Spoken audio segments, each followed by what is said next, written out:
Hello and welcome to Epilepsy and the Brain. My name is Kirsty, and this podcast is inspired by my own health journey with epilepsy.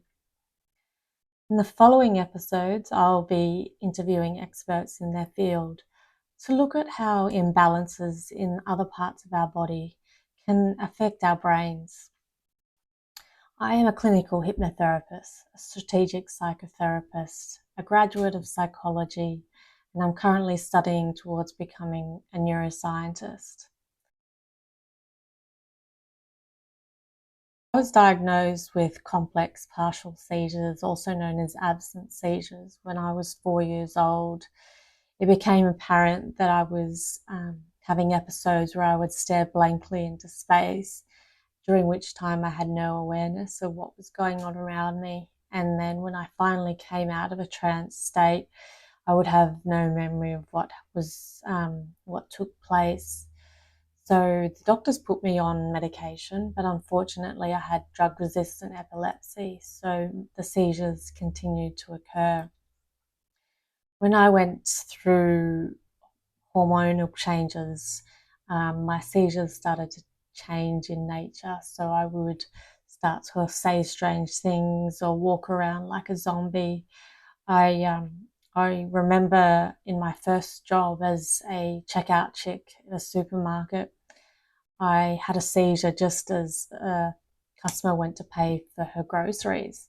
She handed me a $50 bill, at which point the seizure came on, and apparently I walked out of the store like a zombie, and the store manager had to chase after me to stop me in my tracks. Meanwhile, this poor woman's waiting at the checkout, wondering, why is someone running off with my money? But so that for me was quite an embarrassing experience and was quite shocking for the people that it would have witnessed that.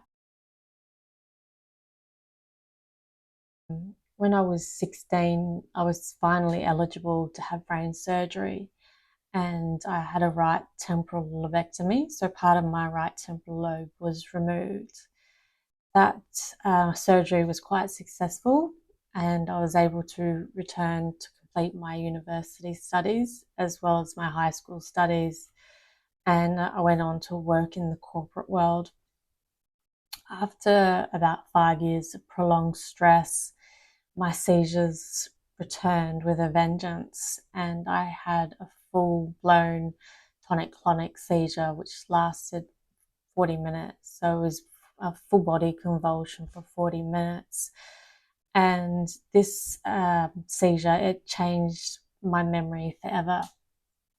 I was not able to recall what happened in the past 3 months. I was struggling to regain new memories, and it was a very prolonged recovery, three to 6 months.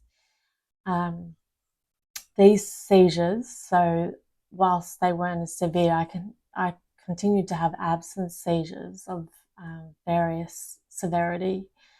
Um, and this was really affecting my quality of life because my driver's license was taken away, and I found it difficult to hold down a job. I was in quite a high stress, high level corporate job.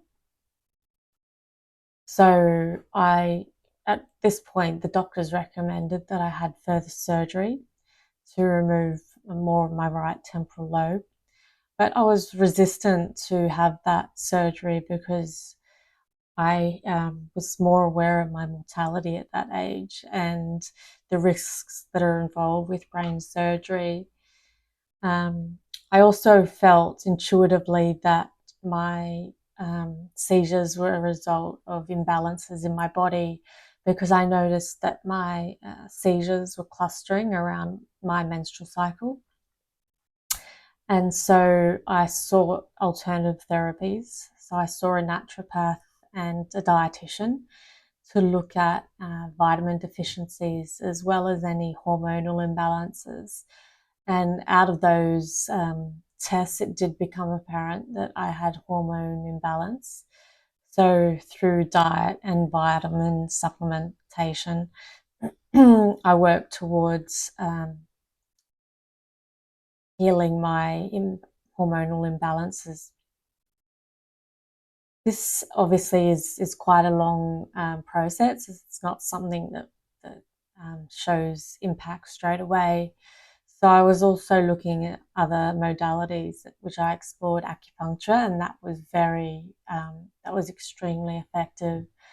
And I also tried kinesiology, which I still see to this day. It reduced my seizures from 6 a month to 4 a month. But the seizures were still of a severity where I was not able to work anymore, and it really came to a point where I needed to just go ahead with the second brain surgery, which I did in October 2023. Unfortunately, the surgery was unsuccessful, and my seizures were actually more frequent but less severe. So I started to do some reading, some research into brain-related matters, and I came across a book called The Body Keeps the Score by Bessel van der Kolk. And he is a neuroscientist and neuropsychiatrist who's been studying trauma for 50 years. And what he had found in his research was that there was a correlation between trauma, especially childhood trauma, and brain disorders, one of which can be epilepsy. And that book, it very much resonated with me, and I felt that this could be my path for recovery. So in the book, there was various therapies that was recommended to help relieve trauma symptoms, one of which was neurofeedback. I ended up starting that protocol for neurofeedback, and after only 9 sessions, my seizures reduced from 4 a month to 2 a month. So there was a very rapid drop in or improvement in my seizures. So I take comfort that this is the right path. I hope these podcasts will inspire you to consider your healing and give you a sense of agency to overcome any conditions you might be suffering or other loved ones in your life might be suffering. And I really look forward to seeing you next time.